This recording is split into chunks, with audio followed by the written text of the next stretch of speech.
ដោយសារតែឡើងកម្ដៅខ្លាំងពេកអេអមរិនជាមួយនឹងអ៊ីវ៉ាន់ម៉ាតុន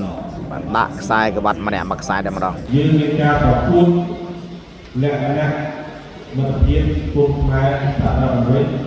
ដែលមានកីឡាករមកពីសហរដ្ឋអាមេរិក5រូបនិងកីឡាករគុំខ្មែរ5រូប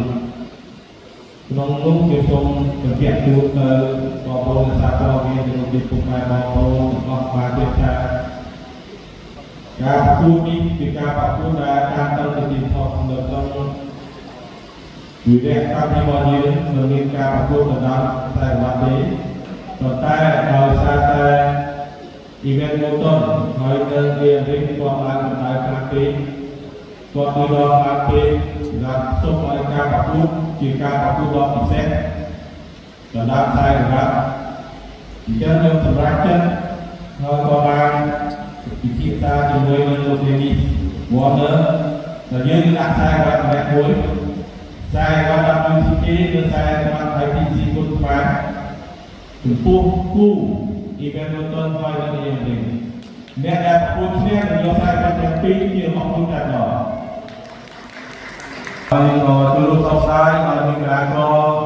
Brandon Mendoza ដែលបានជួបប្រកួតជាមួយនឹងគាត់មានបញ្ហាមិនអាចមកប្រកួតបានយើងនឹងរៀបចំដោះដូរការប្រកួតនេះជាព្រៀងដោយយកពីខាងប្រទេសផ្សេងមកជំនុំយើងសូមបងប្អូនខ្មែរបងប្អូនទាំងអស់ដូចជាអ្នកគ្រប់គ្រងគុណខ្មែរមានតែអនុគ្រោះបាទនឹងជួយលើកទឹកចិត្តដល់កីឡាករគ្រប់រូបឲ្យមានការប្រកួតនៅមានជោគជ័យលើសាលានៅក្នុងប្រទេសកម្ពុជាហើយថ្ងៃទី6ខែវិច្ឆិកាឆ្នាំ2025ជាការប្រកួតសម្រាប់ពិភពលោកផងដែរដែលមានកីឡាករដល់ទាំងអស់8រូប8ប្រទេសផ្សេងគ្នាក្នុងនោះមានគឺកីឡាដែលជាជើងឯកប្រចាំប្រទេសកម្ពុជារបស់យើងក្នុងការចូលរួមប្រកួតការពារและដូចជាដណ្ដើមខ្សែក្បាត់ 8man tournament គីឡូ73នេះជុំទី3ដែលយើងបានធ្វើរបស់មកនេះបានពីប្រកួតមកហើយ2ឆ្នាំហើយហើយក្នុងនោះក៏មានកីឡាករមកពីប្រទេសម៉ូរ៉ូកូប្រទេសអេស្ប៉ាញប្រទេសញូហ្សេឡង់ប្រទេសចិនប្រទេសអ៊ីរ៉ង់ប្រទេសរុស្ស៊ី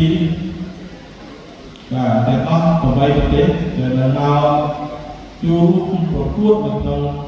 ការទីរបស់យើងចង់បញ្ជាក់ជូនទៅដល់បងប្អូនពិសេសគឺថាការប្រកួត3ថ្ងៃនេះយើងក៏មានការរចនានៅលើឆាកវិញរបស់យើងជាលក្ខណៈរូបប្រាសាទព្រះវិហារក៏ដូចជាសសរអមដើម្បីបង្ហាញផ្សព្វផ្សាយពីប្រទេសរបស់យើងពីគុណខ្មែររបស់យើងពីមរតកវប្បធម៌អីរបស់យើងហើយក៏ជាការឧទ្ទិសទៅដល់ពលរដ្ឋវិញ្ញាណក្ខន្ធនៃបុព្វបុរសខ្មែរយើងដូចជាវីរៈកងទ័ពយើងដែលបានតស៊ូលះបង់សាច់ស្រស់ជាស្រស់ក្នុងការការពារទឹកដី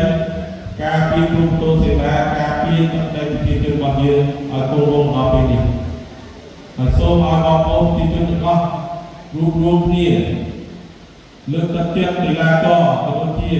គ្រប់ដល់គុណដល់វីរៈបុរសក៏ដូចជាវីរៈកងទ័ពរបស់យើងឲ្យគាត់មានទឹកចិត្តក្នុងការតស៊ូប្រយុទ្ធដើម្បីមុខមាត់ជាតិដើម្បីមុខមាត់ប្រទេសយើងនៅលើឆាកអន្តរជាតិឲ្យគេបានស្គាល់គេបានដឹងបាននៅនឹងជួយជ្រោមជ្រែង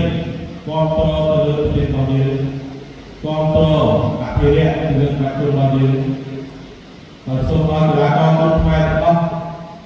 រួមក្នុងការប្រកួតយកពីកីឡាគុណជាតិភូមិបានពីចុងបញ្ចប់នឹងសូមថ្លែងអំណរគុណដូចជាជូនពរទៅដល់បងប្អូនកីឡាករទាំងអស់សូមឲ្យមានសុខសុវត្ថិភាពមាន